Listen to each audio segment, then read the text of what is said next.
नमस्कार, मैं आजम खान। दिन भर की खबरों में सबसे पहले डालती है नजर आज के मुख्य समाचारों पर। विवाद के बीच जिला क्रिकेट संघ के नवनियुक्त पदाधिकारियों ने ग्रहण की शपथ। निर्वाचन अधिकारी ने प्रदान किए निर्वाचन प्रमाण पत्र। जिला क्रिकेट संघ की चुनाव प्रक्रिया पर उठाए सवाल, बोले राजनीति की भेंट चढ़ रहा क्रिकेट खेल। ट्रांसफार्मर को ठंडा रखने के लिए विद्युत विभाग ने लगवाई कूलर। चिलचिलाती गर्मी में भी विद्युत विभाग के कर्मचारी मुस्तैद। ई रिक्शा चालकों का कलेक्ट्रेट पर प्रदर्शन। ई रिक्शा खड़े करने के लिए जगह निर्धारित करने की मांग। 96% अंक के साथ अमित प्रथम। शानदार रहा चौधरी पुरखाराम मेमोरियल माध्यमिक विद्यालय का परीक्षा परिणाम। अब खबरें विस्तार से।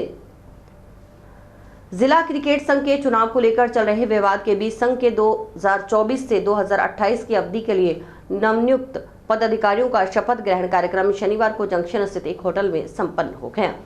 निर्विरोध निर्वाचित अध्यक्ष पवन कुमार अग्रवाल, सचिव अर्जुन बेनीवाल, वरिष्ठ उपाध्यक्ष रमन चौधरी, उपाध्यक्ष सुनील कुमार व अजय सिंह, कोषाध्यक्ष संदीप कुमार, संयुक्त सचिव विपिन कुमार व जयप्रकाश कसवा को निर्वाचन अधिकारी मंजू साहरण ने निर्वाचन प्रमाण पत्र प्रदान कर शपथ ग्रहण करवाई।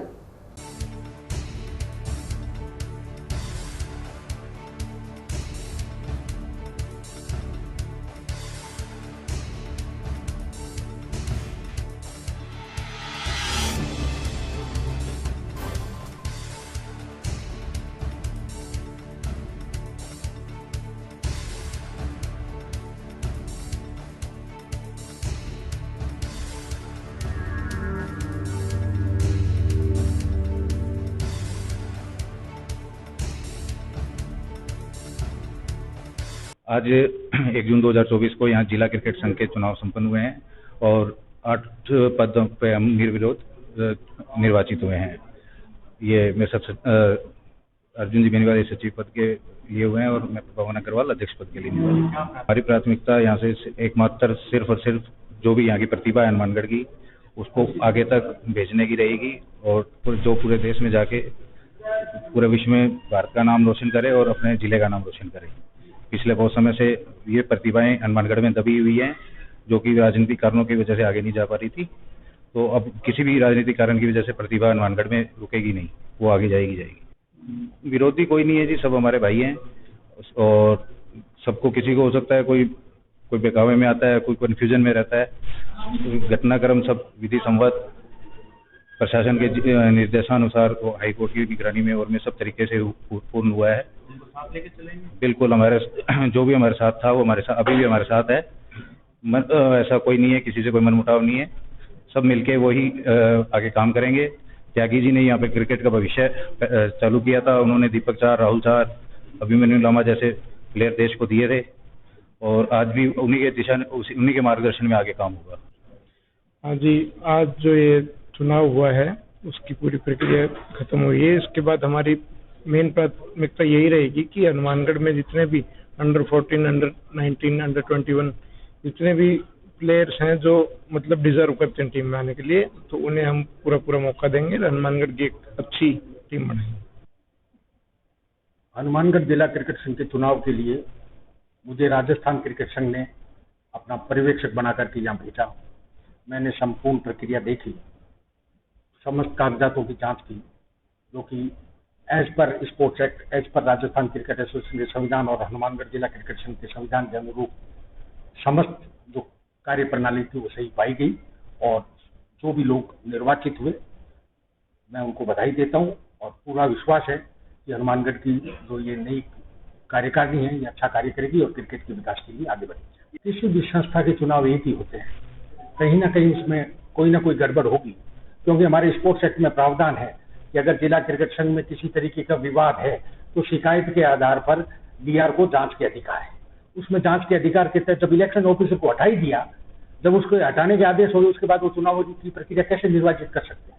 आपको अपने चैनल से संवाददाता के रूप में हटा दे, क्या फिर आप चैनल को रिकवर कर सकते हो क्या? वही स्थिति है, उसका चुनाव शून्य है, अवैध है और फर्जीवाड़ा है और हो सकता है राजस्थान क्रिकेट संघ उनके खिलाफ एफआईआर दर्ज करवाए। जिला क्रिकेट संघ की शनिवार को संपन्न हुई चुनाव प्रक्रिया पर गौरव जैन ने सवाल उठाते हुए डिप्टी रजिस्ट्रार सहकारिता मनोज मान, निर्वाचन अधिकारी मंजू साहरण पर मिलीभगत के आरोप लगाए। अध्यक्ष पद के लिए नामांकन पत्र दाखिल करने वाले गौरव जैन ने आरोप लगाया कि भादरा विधायक संजीव बेनीवाल के पुत्र के माध्यम से जिला क्रिकेट संघ पर कब्जा करना चाहते हैं। जो वर्तमान में जिला क्रिकेट संघ के चुनाव निर्वाचन अधिकारी मंजू सारण द्वारा किए गए हैं, वे राजनीति से पूर्वग्रस्त होकर किए गए हैं और इसमें जो हमारे नामांकन है वो बिना किसी ठोस तथ्यों के विरुद्ध नामांकन हमारे खारिज कर दिए, क्योंकि संख्या बल के आधार पर क्रिकेट प्रेमी और क्रिकेट से जुड़े हुए लोग ही जीत रहे थे और इसीलिए ये भादरा विधायक के कहने पर भादरा विधायक इस जिला क्रिकेट संघ पर अपने बेटे के माध्यम से कब्जा करना चाहता है और इसीलिए डीआर मनोज मान और निर्वाचन अधिकारी मंजू सारण और एक आशीष चौधरी जो किसी सरकारी कार्यालय में अनुबंध का कर्मचारी है और एक राजस्थान क्रिकेट एसोसिएशन में नागौर से जिला सचिव राजेंद्र सिंह नांदू, इन सब लोगों ने षड्यंत्र रचकर और हनुमानगढ़ की क्रिकेट संघ पर कब्जा करने के लिए और खिलाड़ियों के हितों पर कुठाराघात करने के लिए ये ऐसा षड्यंत्र रचा है जिसके लिए हम लोग न्यायालय की शरण में जा रहे हैं। इसकी शिकायत हमने कल जिला कलेक्टर महोदय को भी की है, डीआर के पास भी हमने अपनी आपत्ति दर्ज कराई है। मैं तो ये बात आपको बताना चाहता हूँ आपके चैनल के माध्यम से भी पूरी चुनाव प्रक्रिया के दौरान आशीष चौधरी जो कि जयपुर में किसी सरकारी कार्यालय में कार्यरत है, राजेंद्र सिंह नांदू जो जयपुर में बैठे हैं और ये जो मंजू सारण जो भादरा से संबंध रखती है और जिला निर्वाचन अधिकारी डीआर मनोज मान ने इनको लगाया और ये लोग और भादरा विधायक संजीव बेनीवाल के कहने पर इन लोगों ने षड्यंत्र रचा। इसकी जांच होनी चाहिए, इनके खिलाफ एसीबी में मुकदमे दर्ज हम कराएंगे, इनकी कॉल डिटेल्स हम निकलवाएंगे, इनके द्वारा जो विधि विरुद्ध कार्य पूरी निर्वाचन प्रक्रिया में किए गए हैं उसके लिए न्यायालय की शरण में हम लोग जाएंगे। दोपहर की चिलचिलाती गर्मी हो या रात का अंधेरा, सभी घरों में उजाला करने के लिए अपने इर्द गिर्द विद्युत खंभों पर चढ़े विद्युत विभाग के कर्मचारी नजर आ जाएंगे। इसलिए सीमा पर जवान, खेतों में किसान और खंभों पर विद्युत विभाग के कर्मचारी, अगर इन लाइनों को इस तरह कहा जाए तो कोई अतिशयोक्ति नहीं होगी। सोमवार हो या रविवार, रात हो या दिन, 24 घंटे विद्युत विभाग के ये कर्मचारी अपनी सेवाएं दे रहे हैं। तभी हम घरों में पंखे, कूलर, एसी लगाकर चैन की नींद सो रहे हैं। विद्युत विभाग के एससी रजीराम सारा ने बताया कि भीषण गर्मी को देखते हुए कई ट्रांसफार्मरों को ठंडा रखने के लिए कूलर लगाए गए हैं ताकि आमजन को विद्युत की निर्बाध आपूर्ति की जा सके। इसी के साथ ही विद्युत विभाग के कर्मचारी, टेक्नीशियन 24 घंटे तैनात रहते हैं। कहीं पर ट्रांसफार्मर जलने या विद्युत लाइन में फॉल्ट की स्थिति बनती है तो तुरंत उसे दुरुस्त करवाने का प्रयास किया जाता है ताकि आमजन को कोई असुविधा नहीं हो। कर्मचारियों को एहतियात बरतने की सलाह भी दी जा रही है ताकि उनके साथ भी कोई दुर्घटना न हो। विद्युत विभाग में हनुमानगढ़ ब्लॉक के शिव मंदिर पावर हाउस में बतौर लाइनमैन कार्य कर रहे राजपाल ने बताया कि वैसे उनकी ड्यूटी का समय 8 से 4 बजे तक है, परंतु आपातकालीन स्थिति के दौरान उन्हें कभी भी बुलाया जाता है। शनिवार को केबल ब्लास्ट होने के कारण सुरेशिया में केबल दुरुस्ती के लिए उन्हें भी बुलाया गया। हाँ जी, मैं राजपाल वहाँ शिव मंदिर हाउस और लाइन पद पे हूँ और ईएमयू का जो लोड बढ़ा है उस वजह से बहुत प्रॉब्लम है। लेकिन एफआरटी और हमारी तन मन से लगी हुई है और हमारी रूट से जा रहा है और हमें सूचना मिली सुरेशिया में आ गई है कोई पोल पे, तो हमने एफआर को फोन किया। एफआरटी तुरंत प्रभाव से पहुंच गई और अपनी टीम लेके पहुंच उसको करके लाइन चालू कर दी गई है। तापमान बहुत ज़्यादा चल रहा है, फिर भी हम इस तापमान में अपने मतलब अपने हिसाब से अच्छी तरह से लगे हुए हैं। सारे कर्मचारी इतनी गर्मी में भी काम कर रहे हैं और ताकि पब्लिक को कोई समस्या ना हो और हमें अधिकारियों के कहने से अभी 8 से 4 ड्यूटी चल रही है, फिर भी उसके अलावा भी हमें ड्यूटी करनी पड़ती है तो हम तैयार रहते हैं। गांव कोहला से चौधरी पुरखाराम मून मेमोरियल माध्यमिक विद्यालय का कक्षा 10 का परीक्षा परिणाम शानदार रहा है। कक्षा 10 में प्रविष्ट कुल 23 विद्यार्थियों में से 16 प्रथम श्रेणी से जबकि 6 द्वितीय श्रेणी से पास हुए। एक विद्यार्थी अनुपस्थित रहा।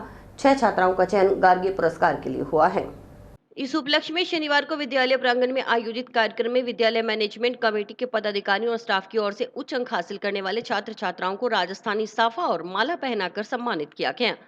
प्रधानाचार्य विनोद कुमार ने विद्यार्थियों की सफलता का श्रेय विद्यालय के अनुभवी और प्रशिक्षित स्टाफ को देते हुए कहा कि विद्यालय के छात्र की ओर से 96% अंक प्राप्त करना ग्रामीण क्षेत्र में सर्वश्रेष्ठ रिकॉर्ड है। ये परिणाम निरंतर श्रेष्ठता का परिणाम है। जो सुविधा शहरी स्कूलों में मिल रही है उससे बेहतर सुविधा गांव में दी जा रही है। गांव में पढ़े हुए बच्चे सरकारी नौकरी कर रहे हैं। उन्होंने बताया कि विद्यालय के छात्र अमित कुमार ने 96% अंक के साथ प्रथम, चंचल सुथार ने 91.67% अंक के साथ द्वितीय, राकेश जियाणी ने 87.33% अंक प्राप्त कर तीसरा स्थान हासिल कर विद्यालय को गौरवान्वित किया है। मेरा नाम अमित सारण, कक्षा 10 में मैंने 96% अंक प्राप्त किए हैं और चौधरी पुरखाराम मून मेमोरियल माध्यमिक विद्यालय कोहला से मैंने 10वीं क्लास में अच्छे अंक प्राप्त किए हैं और इस सब का श्रेय मैं अपने माता पिता और मेरे सभी गुरुजनों और मेरी बहनों को देना चाहता हूं और मैं आगे सफलता पाकर आरएएस की तैयारी करना चाहता हूं और उसमें भी सफलता पाना चाहता हूं। मेरा नाम चंचल है। मैं कक्षा 10 में मैंने 92% अंक प्राप्त किए। मैं चौधरी पुरखाराम मून मेमोरियल माध्यमिक विद्यालय कोला में पढ़ती थी और मैं अपने इस सब का श्रेय अपने माता पिता और अपने गुरुजनों को देना चाहूँगी और मैं आगे 12th के बाद में नीट की तैयारी करना चाहती हूँ। ये जो बच्चे हैं इनमें से अमित कुमार जो है हमारे पास नर्सरी क्लास से लेके 10th तक यहीं पे पढ़ा हुआ है। न इस बच्चे ने कहीं कोचिंग करी है। इस चीज़ का जो श्रेय, जो इनके नंबरों का श्रेय है वो हमारे अनुभवी और प्रशिक्षित स्टाफ को मैं देना चाहूँगा। इस पूरे स्टाफ की वजह से हमारे ये जो बच्चे हैं इन्होंने आज 96% नंबर जो प्राप्त किए हैं, ये हमारे ग्रामीण क्षेत्र के अंदर एक सर्वश्रेष्ठ रिकॉर्ड है। जो शहरों के अंदर आज स्कूलों में जो सुविधा मिल रही है वो हम गांव में उससे बेहतर सुविधा गांव में देने के लिए तैयार हैं। सारा उससे खर्चा जो है अभिभावक का कम रहता है, हमारी फीसें वगैरह सारा कुछ सिस्टम कम रहता है शहरी क्षेत्रों से, इसलिए हम अपने आप को बेटर साबित करने के लिए हमेशा सक्षम रहते हैं। और हमारा ये जो परिणाम है ये कोई संयोग नहीं है, निरंतर श्रेष्ठता का एक परिणाम है। लगातार हमारा जो स्कूल है वो 2013 के अंदर 10वीं की मान्यता मिली थी, तब से लेके आज तक ग्राम पंचायत कोल्ला के अंदर हमारे विद्यालय ने सर्वोच्च अंक प्राप्त बच्चे दिए हैं। इस स्कूल से जो जितने भी बच्चे निकले हैं वो सब बढ़िया नंबर लेके पास हुए हैं और आज तक कभी भी कोई बच्चा ये नहीं है कि किसी को निराश हमने किया हो। हमारे विद्यालय से अच्छे अच्छे बच्चे पढ़कर भारतीय रेलवे सेवा के अंदर, अध्यापक के अंदर, इन सेवाओं के अंदर आज भी लगे हुए हैं, जो इस विद्यालय से काफ़ी समय से जुड़े हुए रहे हैं। यहाँ पे जो बच्चे हैं सिर्फ ये नहीं है कि 10वीं क्लास पढ़ के चले गए उसके बाद वो आते नहीं है, यहाँ पे मार्गदर्शन के लिए हमेशा हमारे पास आते रहते हैं और हमारे जो स्टाफ है, प्रशिक्षित स्टाफ है, वो हमेशा उनको मार्गदर्शन देता है। ई रिक्शा खड़े करने के लिए जगह निर्धारित न होने की वजह से टेम्पो चालकों के साथ आए दिन हो रहे विवाद से नाराज ई रिक्शा चालकों ने शनिवार को जिला कलेक्ट्रेट कार्यालय में प्रदर्शन किया। उन्होंने ई रिक्शा खड़े करने के लिए जगह निर्धारित कर आए दिन होने वाले विवाद से निजात दिलाने की मांग प्रशासन से की है। ई रिक्शा चालक मांग के संबंध में सोमवार को जिला कलेक्टर को ज्ञापन सौंपेंगे।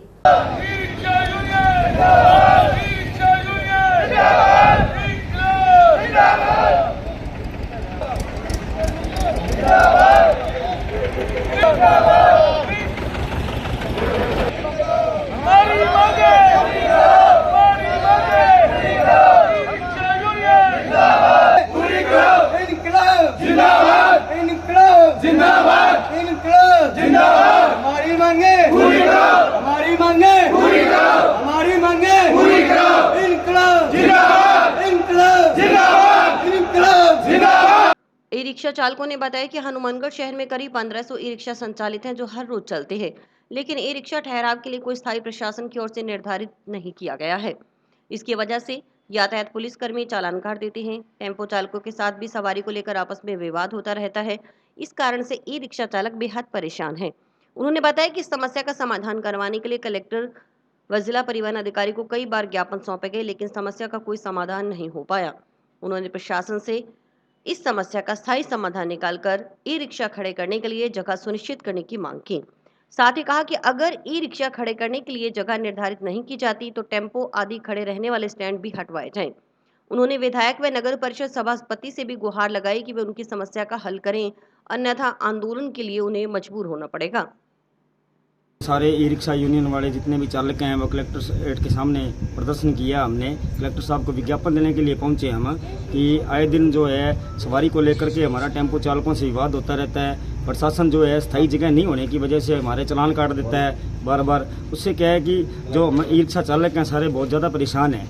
तो हम ये कलेक्टर साहब को पहले भी 2-3 बार विज्ञापन दे चुके हैं और DTO साहब के ऑफिस में भी गए थे, वहाँ भी विज्ञापन दे चुके हैं कि आप हमारी समस्या का कोई समाधान करें, और हमारी आज तक कभी कोई सुनवाई नहीं हुई है। तो हमारा ये निवेदन है कलेक्टर महोदय से कि आप हमारे इस समस्या का जल्द से जल्द समाधान करें। अगर इस समस्या का समाधान कलेक्टर महोदय साहब नहीं करते हैं या जिला प्रशासन पुलिस नहीं करती है तो ये जो आंदोलन है आगे आने वाले समय में उग्र होगा। ये हुआ है कि मैं खुद वहाँ पे खड़ा था, मजदूर था, और वहाँ पे ई रिक्शे खड़े हुए थे, जगह खाली थी और कोई भी नहीं था डीजल वाला, और मैं भी वहाँ पे आ गया। हमारी ई रिक्शे खड़े थे, कोई शांतपुर खड़े थे, कोई नहीं कर रहा था रौला, और वहाँ पे डीजल वाले आए, 4-5 जानों ने मेरे को बुलाया और साइड पे बुला के और प्रशासन को बुला लिया। प्रशासन आया और प्रशासन मेरे को बोलने लगा कि ये आपके ई रिक्शे इधर यहाँ से हटाओ, यहाँ पे कोई भी नहीं खड़ेगा ई रिक्शा, यहाँ पे डीजल वाले खड़ेंगे। क्यों भाई डीजल वाले क्यों खड़ेंगे? हम यहाँ के नागरिक नहीं है क्या हनुमानगढ़ के?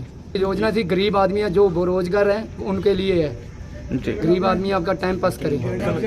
देख जी आपके आगे हाथ जोड़ के बेनती है कि आपने सभी बेचारे बच्चों ने और नौजवानों ने बूढ़ों ने आपको वोट दी है और जिताया आपको, और आपके जीते बाद भी ये काम हो रहा है, तो ये तो आप देख लो। तो बेचारे गरीब आदमी जो कमाने हैं वो कमा नहीं रहे, डीजल वाले तंग करते हैं। आप हमारा साथ दो और डीजल वालों को और सभी प्रशासन को आप ये सूचना दो कि किसी को तंग मत करना। चेयरमैन श्री सुंदरकांड पाठ आयोजन के 19 साल पूर्ण होने के उपलक्ष्य में श्री सुंदरकांड मंडल की ओर से जंक्शन के दुर्गा कॉलोनी स्थित चिल्ड्रन पार्क में भी श्री रामायण पाठ व श्री सुंदरकांड पाठ करवाया गया। श्री रामायण पाठ शुक्रवार देर शाम को प्रारंभ हुआ। शनिवार सुबह भी श्री रामायण पाठ का भोग डाला गया। शाम को श्री सुंदरकांड पाठ हुआ। श्री सुंदरकांड मंडल के सदस्य संजय कुमार ने बताया कि महिला मंडल दुर्गा कॉलोनी में पिछले 19 सालों से प्रतिदिन सुंदरकांड का पाठ किया जा रहा है। ये कार्यक्रम वार्षिक उत्सव के रूप में मनाया गया।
महिला मंडल दुर्गा कॉलोनी में 19 साल से लगातार सुंदरकांड का पाठ प्रतिदिन होता आ रहा है। 19 साल से हर रोज महिला शाम को सुंदरकांड का पाठ करते हैं, और आज का ये जो कार्यक्रम है ये वार्षिक उत्सव के रूप में मनाया जा रहा है। जिसकी कड़ी में आज श्री रामचरितमानस का प्रारंभ हुआ सुबह 9:15 बजे, ठीक है, और कल सुबह रामचरितमानस का भोग पड़ेगा, और शाम को श्री सुंदरकांड मित्र मंडल हनुमानगढ़ द्वारा सुंदरकांड का अखंड पाठ किया जाएगा। और इसमें जो भी सहयोग राशि या चढ़ावा राशि जो भी आती है वो सद कार्यों में खर्च की जाती है। गौशाला में दान द्वारा गौओं के लिए दी जाती है, और ये जो पार्क जो आप देख रहे हैं जिसमें कार्यक्रम चल रहा है इसके रख रखाव में खर्च की जाती है। और भी कोई जरूरतमंद कन्या की शादी वगैरह है या कोई बच्चों की गरीब बच्चों की पढ़ाई के लिए है, उसमें ये जो राशि सहयोग की राशि है लगाई जाती है, ठीक है। और इसी कड़ी में ये लगातार इसी प्रकार ये चलता रहे महिला मंडल का, और शहर की खुशहाली के लिए जो पाठ कराया जा रहा है कि शहर में अमन शांति कायम रहे, भाईचारा बना रहे और सहयोग की भावना बनी रहे। पूज्य सिंधी पंचायत टाउन के नेतृत्व में शनिवार को सतगुरु संत स्वामी टेऊराम महाराज के जन्मोत्सव के उपलक्ष्य में श्री झूलेलाल मंदिर में प्रेम प्रकाश महिला मंडल की ओर से संत टेऊराम चालीहा का शुभारंभ किया गया। यह चालीहा 40 दिन तक चलेगा। इस दौरान संत टेऊराम जी की पूजा अर्चना की जाएगी। कार्यक्रम का शुभारंभ पूज्य सिंधी पंचायत अध्यक्ष खजानंद शिवनानी, भारतीय सिंधु सभा अध्यक्ष मनोहर लाल बाबानी, गिरधारी लाल ककुवानी, पूज्य सिंधी पंचायत सचिव घनश्याम दास, सह सचिव मुरलीधर सखीजा ने स्वामी टेऊराम की प्रतिमा के समक्ष दीप प्रज्वलित कर किया।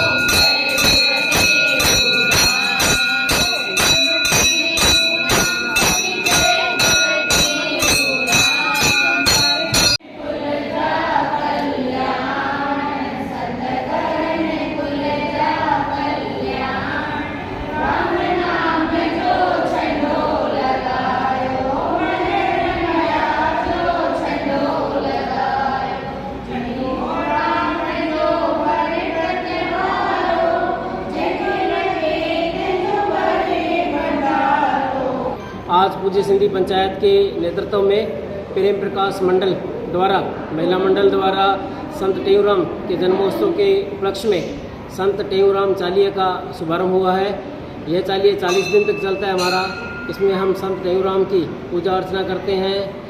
संत टेऊराम ने जो हमें अच्छे कर्म करने का, अहिंसा के मार्ग पे चलने का जो रास्ता बताया, हम उनकी पूजा अर्चना करके ऐसा संकल्प लेते हैं कि हम उनके बताए गए मार्ग पर चलें और सत्कर्म करें। और हमारी जो महिला मंडल है, प्रेम प्रकाश महिला मंडल है, वो इसमें पूरी तरह से 40 दिन तक प्रतिदिन पूजा अर्चना करती हैं। उनकी भागीदारी रहती है। प्रसाद वितरण भी उन्हीं के द्वारा होता है। सिंध के संत शिरोमणि युग पुरुष सदगुरु स्वामी टेऊराम महाराज जी का आज 40वां दिन है, जो कि लगातार 40 दिन तक चलेगा।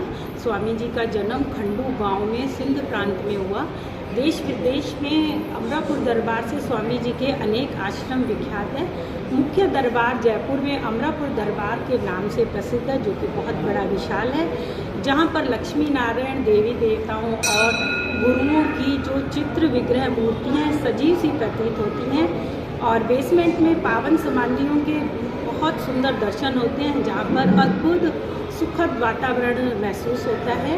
और दरबार के बाहर अखुट भंडारा और शीतल जल की छवि लगी रहती है। यह भंडारा सभी धर्म संप्रदाय के लोगों के लिए होता है।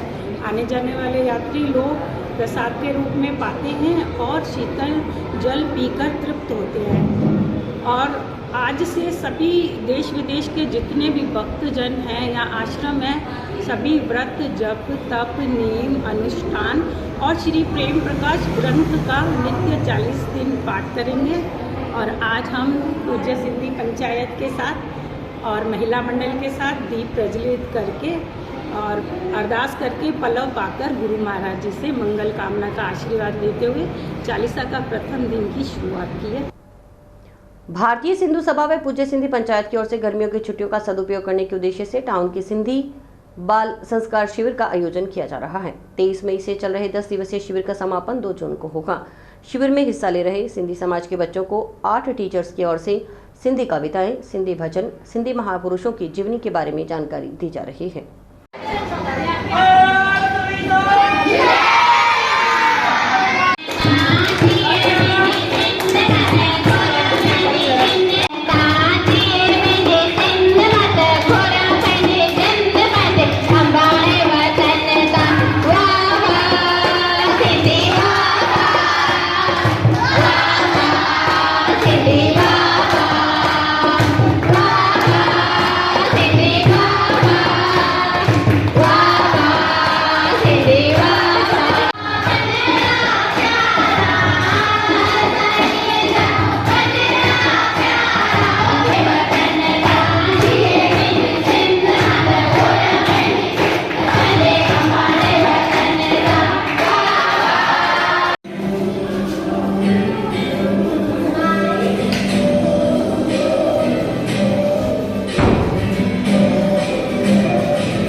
जो कैंप लगाया गया है सिंधी समाज में, भारतीय सिंधु सभा की तरफ से है।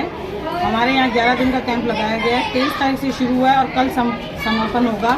ये हमारी सिंधी भाषा जो लुप्त होती जा रही है, उसको आगे बढ़ाने के लिए प्रचलन है। इसमें झूलेलाल जी का भी है, सारे इष्ट देवता जो हमारे हैं उसके बारे में बताया जाता है। संगीत होते हैं, सिंधी नाटक कराए जाते हैं, डांडिया डांस करवाया जाता है। और ये हर जगह, हर शहर, हर गांव में ये होता है। कहीं पर 15 दिन का है, कहीं पर 7 दिन का है, कहीं पर महीने भर का भी है कैंप। इसमें हम 8 टीचर्स हैं, सारे वो मैनेजमेंट संभालते हैं। इसमें योगा भी होता है, बिल्कुल होना चाहिए, क्योंकि हमारे बच्चों को कुछ ऐसी बातें जो सिंधी में पता ही नहीं है। जो किताब आती है भारतीय सिंधु सभा की तरफ से, उसमें एक एक चीज़ दी गई है। अपन जो बड़े हैं, हम खुद ही पेरेंट्स ही बच्चों को सिखाते नहीं है सिंधी। ये सबसे बड़ी हम में कमी है। और हम ये कैंप इसीलिए लगाते हैं ताकि बच्चों को सिंधी सिखाई जाए और हमारी जो मातृभाषा है वो लुप्त नहीं हो। इस भीषण गर्मी के दौर के चलते अनेक सामाजिक संस्थाएं नागरिकों को शीतल पेयजल उपलब्ध करवाने के लिए आगे आ रही हैं। वहीं कई संस्थाएं शहर के प्रमुख स्थानों पर छबी लगाकर राहगीरों को मीठा शरबत और जलजीरा भी पिला रही हैं। इसी कड़ी में नोहर की व्यापारिक संस्था संयुक्त व्यापार संघ की ओर से यहां शिवाजी बस स्टैंड पर यात्रियों के लिए मीठे शरबत की छबील लगाई गई, जिसमें यहां बसों के आवागमन करने वाले यात्रियों को शीतल जल और मीठा शरबत पिलाया गया।